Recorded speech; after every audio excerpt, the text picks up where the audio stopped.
नमः हरे हराये नमः। हरे कृष्णा जी, आप सबका बहुत बहुत स्वागत है। मंगलाचरण आरंभ करते हैं।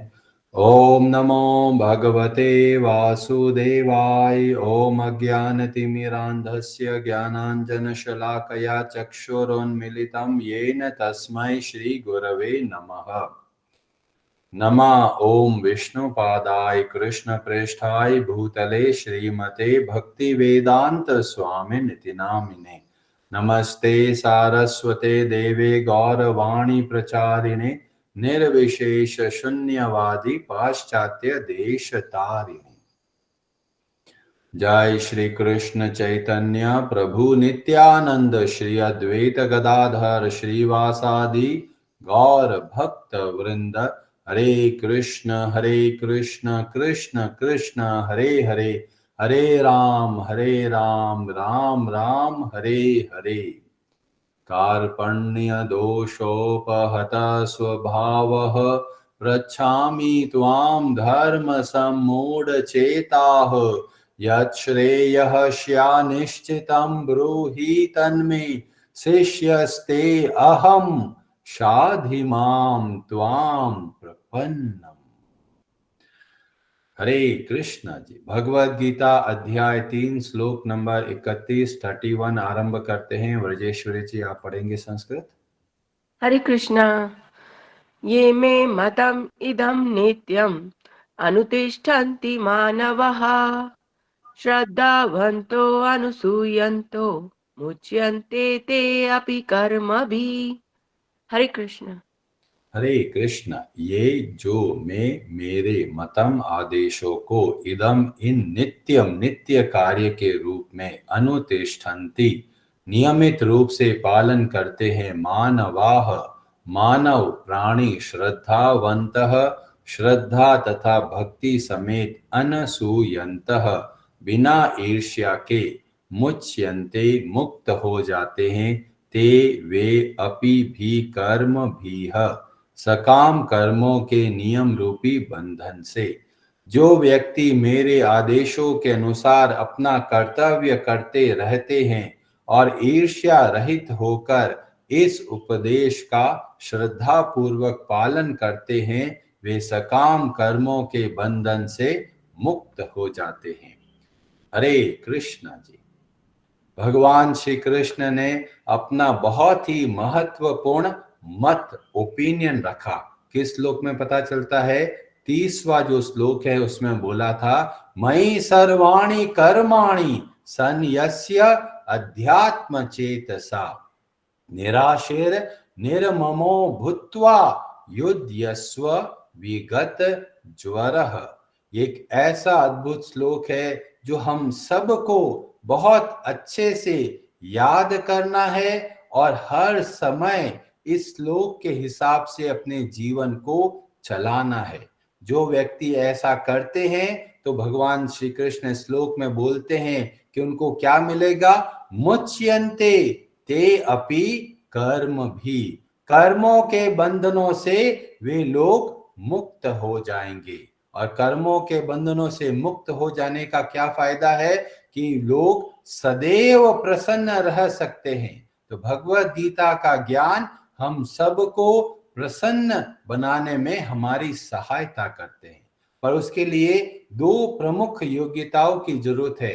तो भगवान बोलते हैं, श्रद्धावंतो अनसूयंतो। अनसूयंतो का मतलब है बिना दोष देखे।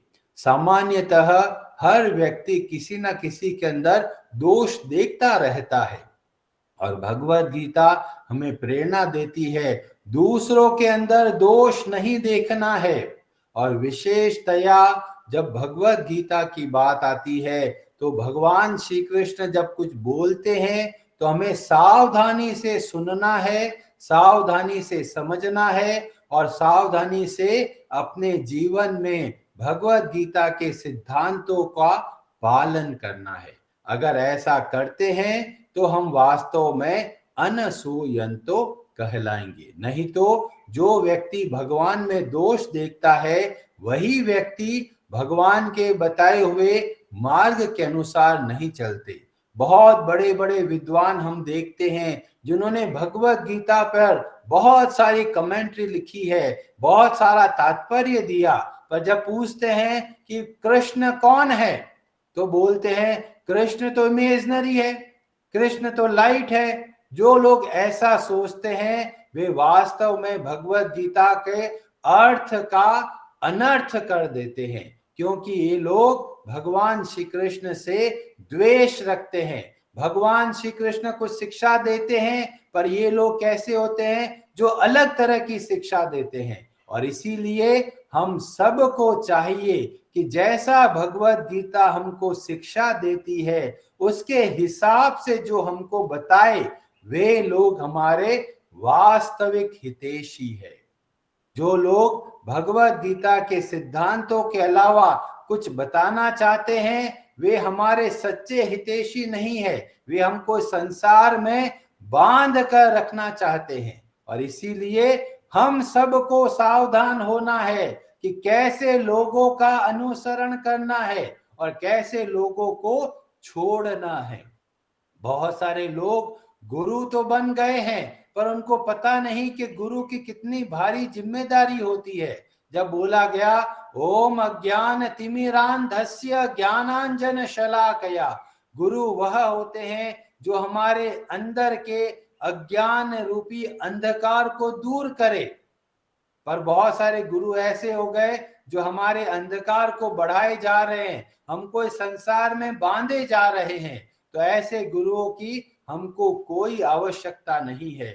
हमें ऐसे गुरु की आवश्यकता है जो हमको भगवान से जोड़े, विशेषतया भगवान श्री कृष्ण की भक्ति के बारे में बताए, खुद भी अच्छे से भक्ति करे और हमें भी भक्ति की प्रेरणा दे। ऐसे लोग वास्तव में अनसूय होते हैं जो भगवान के बताए हुए मार्ग के हिसाब से चलते हैं। और बोला गया श्रद्धावान, बहुत ही श्रद्धा से हर एक श्लोक को समझना है और समझकर अपने जीवन में दृढ़ता से पालन करना है। ये नहीं सोचना है अरे किसने देखा है भगवान। कई लोग बोलते हैं अरे भगवत गीता तो उस वक्त बोली गई, आज हमको मिली, क्या वो सही है या दूसरी है। तो तरह तरह के लोग विचार करते हैं कि ये भगवत गीता सही है या नहीं। तो हमें पूर्ण रूप से श्रद्धा से समझना है जो ये बातें बताई गई है ये हमारे लिए बहुत ही कल्याणकारक है। और जो श्रद्धा से आगे बढ़ते हैं वे भगवान को बहुत ही प्रिय होते हैं।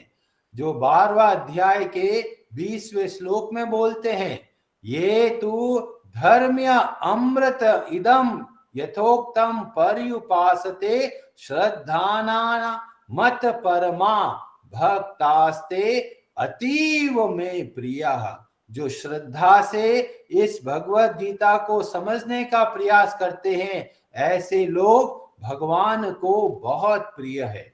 इसमें क्या खासियत है कि अभी तक अनुभव प्राप्त नहीं हुआ है, केवल श्रद्धा से आगे बढ़ रहे हैं। कई लोग बोला ये घना जंगल है, इसमें ये रास्ता जा रहा है, तुम इस रास्ते के हिसाब से चलो। अब कुछ लोगों के मन में तो संदेह होगा, पता नहीं ये रास्ता आगे जाके बंद हो गया या आगे जाके कुछ शेर की गुफा में चला गया। तो इस तरह के जो द्वंद्व सोचते हैं और सोचते हैं ये रास्ते के हिसाब से नहीं चलेंगे। पर जो श्रद्धा से देखते भाई ये रास्ता बताया गया है इसको हमें अच्छे से पालन करना है, तो उस रास्ते पे आगे बढ़ते हैं। तो जब आगे बढ़ रहे अभी उनको अनुभव नहीं है, केवल भरोसा है कि ये भगवान की वाणी है। ऐसे ही जब हम श्रद्धा से आगे बढ़ते हैं, भगवत गीता के सिद्धांतों को समझने का प्रयास करते हैं, तो हम देखते हैं बहुत जीवन में हमको अनुभव प्राप्त होगा। कई लोग बोलते हैं हमको श्रद्धा पे भरोसा नहीं है, हम तो साइंटिस्ट हैं, हमें तो प्रूफ चाहिए हर चीज का। तो साइंस भी जो आरंभ होता है वो फेथ से शुरू होता है, श्रद्धा से शुरू होता है, विश्वास से शुरू होता है। जैसे अगर हम लोग चलते हैं तो हम भरोसा करते हैं कि भाई जमीन सही रहेगी, भूकंप नहीं आएगा। ड्राइवर के साथ गाड़ी में जा रहे हैं तो हम ड्राइवर पे भरोसा करते हैं। तो हमको आगे बढ़ने के लिए किसी ना किसी के ऊपर भरोसा करना ही पड़ेगा। चाहे हम लोग एरोप्लेन में जा रहे हैं तो हम पायलट के ऊपर भरोसा करते हैं कि भाई ये पायलट हमको सही जगह पे लेके जाएगा। डॉक्टरों पे जाते हैं, डॉक्टरों पे भरोसा करते हैं कि ये हमको सही दवाई देगा। तो हर जगह पर आगे बढ़ने के लिए भरोसे की आवश्यकता है, विश्वास की आवश्यकता है, श्रद्धा की आवश्यकता है। और ऐसे ही जब हम अध्यात्म मार्ग में आगे बढ़ते हैं तो भी हमें इस बात पे भरोसा रख के आगे चलना है कि ये भगवान की वाणी है, इन वाणी में कोई दोष नहीं है, ये वाणी वास्तव में हमारे लिए कल्याणकारक है। इस भाव से जब हम भगवत गीता का अध्ययन करेंगे तो हम देखेंगे हमारे जीवन में बहुत अद्भुत अनुभव प्राप्त होंगे। और कई लोग सोचते हैं ये भगवत गीता तो केवल हिंदुओं के लिए है जी, हम तो अलग धर्म को मानते हैं, हम भगवत गीता को नहीं मानते। पर जब भगवान श्री कृष्ण कुछ बताते हैं तो हर एक प्राणी के लिए बताते हैं। और यहाँ पर भगवान श्री कृष्ण एक शब्द का प्रयोग करते हैं, मानव, मतलब हर एक मानव के लिए यह श्लोक उतना ही उपयोगी है जितना कि एक हिंदू धर्म को मानने वाले के लिए।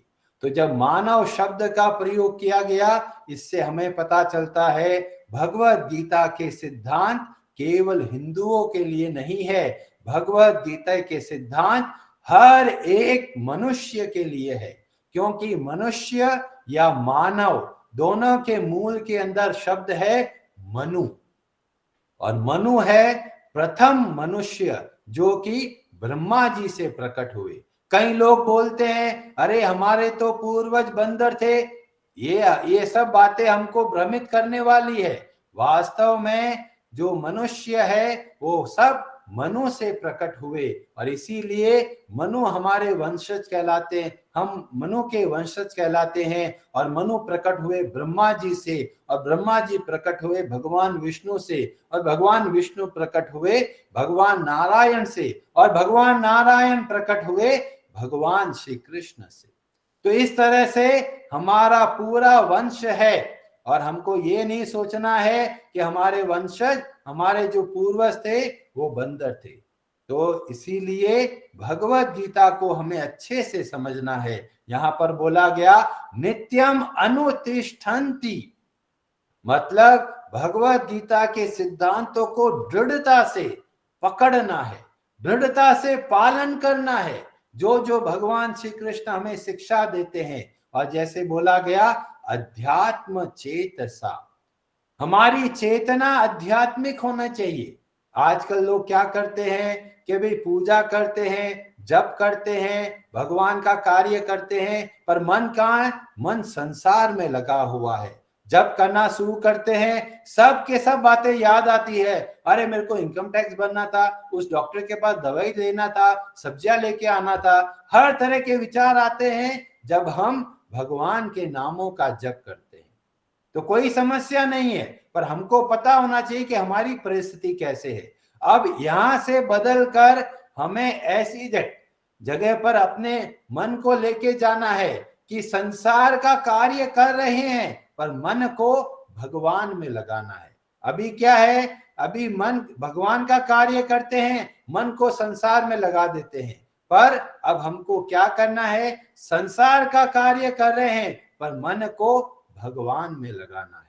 घर का खाना बनाते हैं, एक्सरसाइज करते हैं, प्राणायाम करते हैं, जिम जाते हैं, कोई कार्य कर रहे हैं, उसमें भगवान का स्मरण रख के करना है, तो ये बन गया अध्यात्म चेतसा। तो इस तरह से हमारे मन को भगवान में लगाकर, ऐसा नहीं है कई लोग सोचते हैं अरे भगवत गीता पढ़ने लग गया साधु बन जाएगा, घर बार छोड़ देगा।